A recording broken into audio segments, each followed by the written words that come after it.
where Washington comes to talk. 105.9 FM. And AM 630. WMAL.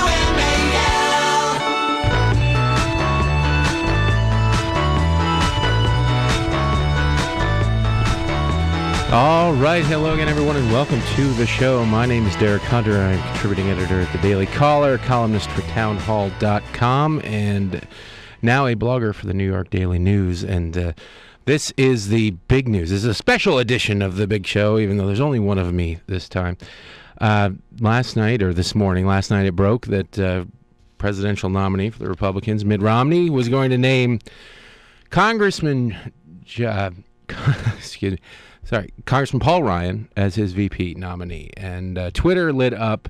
The blogosphere went crazy, and the news broke at 9 o'clock this morning officially. And right now, joining me on the phone to talk about what this means for the campaign is Robert Costa of National Review. He was down there in Norfolk, Virginia this morning. How you doing, Robert? Hey, great to join you. Thanks for taking time out of your day. I imagine you're running all over the state following this ticket as they go from campaign stop to campaign stop. Not only that, last night, so all yesterday I was been tracking private charter flights, and I reported on a flight that's a Romney family plane that was chartered from Boston to Janesville, Ryan's hometown. I did that around, let's say, 6 o'clock at night yesterday, and I've been hearing from from Romney sources all week about Ryan being the guy.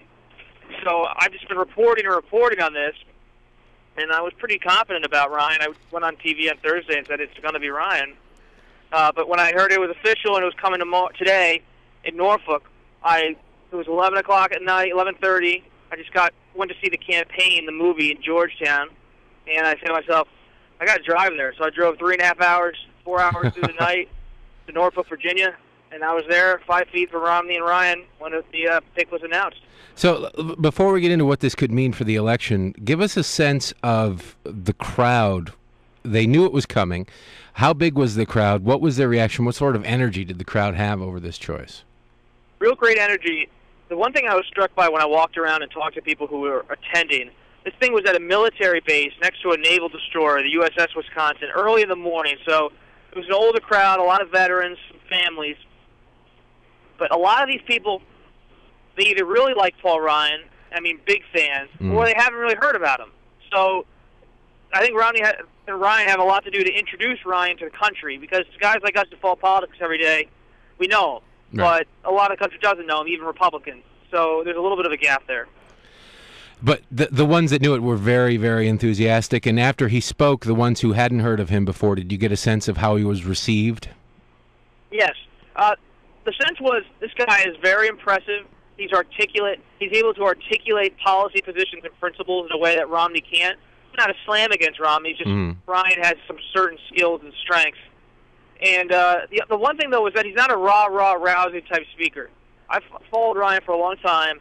He's great on television. He's great one-on-one. He's great in an interview. He's good at explaining things, detailing things. But in terms of going up there and giving a convention-type speech, I just don't think that's one of his fortes. That's not to say he could have given an excellent speech at the convention. But I think today's speech was indicative of how Ryan usually does things. Hits his marks, but is not throwing red meat every other sentence. It's really kind of more of a wonky speech, a little flat here and there, serious. But he's got a very genial way of speaking, in a way that, he speaks wonk and English, and he can translate from one to the other very well. And I think that's probably one of his biggest strengths. You're hitting on something that the left doesn't like to talk about, because they want to run against Ryan like Ryan's the budget. Right. But he's more than a budget. He's a man who has many strengths, and one of those strengths is appealing to independent voters. And I think they could see a speech like today and say, this guy, he really, he doesn't scare me. He may have some ideas that I have to learn more about, but he doesn't scare the country. Talking with Robert Costa, a political reporter for National Review. Robert, you, when you're at these events, you not only mingle with the crowd, you mingle with other reporters, and I imagine there was a swarm of them like bees chasing Hillary Clinton the other day. What's the sense from the other people in the media about this pick? A lot of surprise.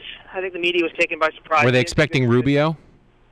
No, I think they were expecting a Portman or Pawlenty. Rubio was, I think, always an outside contender. I think Rubio has a very bright future ahead of him. I think he may want to run for president in a future cycle. but I never thought he and Romney were really clicked. Whereas I've been following Ryan forever. Ryan has been forging a relationship with Romney for at least a year. They talk on the phone constantly. So if you've been reading the tea leaves, Ryan isn't too much of a surprise. But the media was surprised because they didn't think Romney had it in him to make a pick that was, a little bit unconventional. That was a bold pick. Because Romney always has this reputation as being a micromanager, doesn't want someone who wants someone who's as vanilla as he is. Yeah, it's sort of described as a bubble wrap candidate who plays it safe, but this really wasn't outside the box. Is there, aside from the shock, I assume there's somebody from The Nation and other left-wing publications, according to their websites on things like the New Republic, they think this is great. They're ready to demonize Mitt Romney for pushing grandma over a cliff, for ending Social Security and Medicare as we know it. Are they gleeful, or is that just putting a public face on just based upon your sense of how you get what you get from talking to them? They're gleeful because they think Romney believes he's made such a bold choice that's going to frame the stakes of this election as a real fiscal option for the voter. But they really don't believe that Romney and Ryan as a pair can make that argument coherently to the country. And so they think Romney has overstretched in picking Ryan, and that Ryan may be able to make up some good arguments and have some good points to make in the vice presidential debate. But when it comes to the candidate himself, Romney, really building a case for entitlement reform after not doing it the entire cycle except here and there, it's really going to be a transition for Romney. I think Democrats are gleeful because they just don't think Romney can pull this off. The thing the Democrats have to worry about is Ryan's pretty damn sharp, so's Romney, and if they can actually get on this, really change the election from being just about tax returns and economic talking points against Obama and really making it about Medicare, Social Security, the future of the country, the stakes, that's a powerful message. That could really connect with independent voters who look at something like Bowles-Simpson entitlement reform and wonder why the president hasn't done anything. And so that's really where the Democrats are happy, but the Republicans, I think, have some real glee themselves because they know Ryan's effective and he's an asset for Romney. And instead of just someone who compliments Romney, Ryan really gives you a tool on the trail. He's a warrior for what he believes in, a warrior for principle, and that means something in politics. Now, we've all seen the polls this week that sort of imply that the president's attacks, relentless attacks on Mitt Romney, and disgusting attacks, frankly, have started to work and raised up his negatives.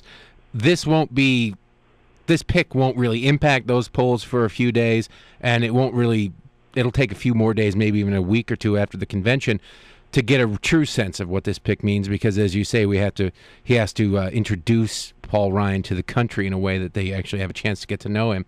But as you travel the country and go to these various events and you run into the few undecideds here and there, what is it that they're looking for in a candidate? Is it bold choices, or are the people who are thinking about Romney saying, well, he's not Barack Obama and that's good enough for me? Or, what's the sense of the sort of undecided few out there? I think one of the reasons Ryan was picked, and this is just from kind of combining all the information I've gotten over the past few months from Romney sources, is that when you look at the most recent polls and Romney's just not doing so well, or he's behind, or it's too close, the president is actually catching up here and there, taking the lead in certain states, Romney, I think, said to himself, I need to do something to energize not only my base, but give the country something to get energized about. Because it may not just be enough to coast through on the same message and strategy he's been running the entire year. And so this is not, I think, a reaction pick, and I don't think it's a pick the Democrats are going to say Romney caved to the base.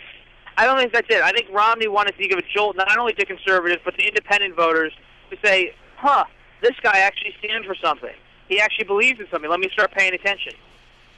On a biographical front about Paul Ryan, the New York Times today has an editorial a story by Jeff Zeleny and Jim Rutenberg where they talk about how Paul Ryan has spent more than half of his adult life in Washington, and that's usually something conservatives hate. However, he started as a waiter at Tortilla Coast and started working his way up before he ever became a member of Congress. He's not like a Joe Biden who was elected to the Senate at 29. What can you tell us about Paul Ryan, the man, that you would tell somebody who's just now hearing of the guy? Paul Ryan, Irish Catholic, grows up in Janesville, Wisconsin, which is south of Madison, really the southern part of the state near the Illinois border. father dies when he's 16 years old. Ryan discovers the body. Traumatic event. Mother has to go back to work. He has a brother, Tobin, who's a big businessman now. Tobin went to Notre Dame. Ryan went to Miami, Ohio. Ryan never went to graduate school, so his father dies when he's in high school. He's a popular kid in high school. He's an athlete. He's prom king. Good-looking kid. Gets accepted to Miami, Ohio. Good school. Doesn't know what he wants to major in. Decides to major in economics after he meets this guy named Richard Hart, who's an economics professor still in Miami. Hart tells him about the Austrian economist, tells him about Milton Friedman, and Ryan just becomes enthralled. He loves it. And so he becomes an economics major, gets an economics degree, and he goes to work to Washington to work for guys like Bob Caston, who's a former senator, still alive, from Wisconsin.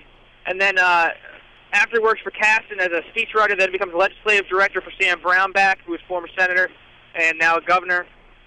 And then he went to work for a group called Empower America, which was run by Bill Bennett and Jack Kemp.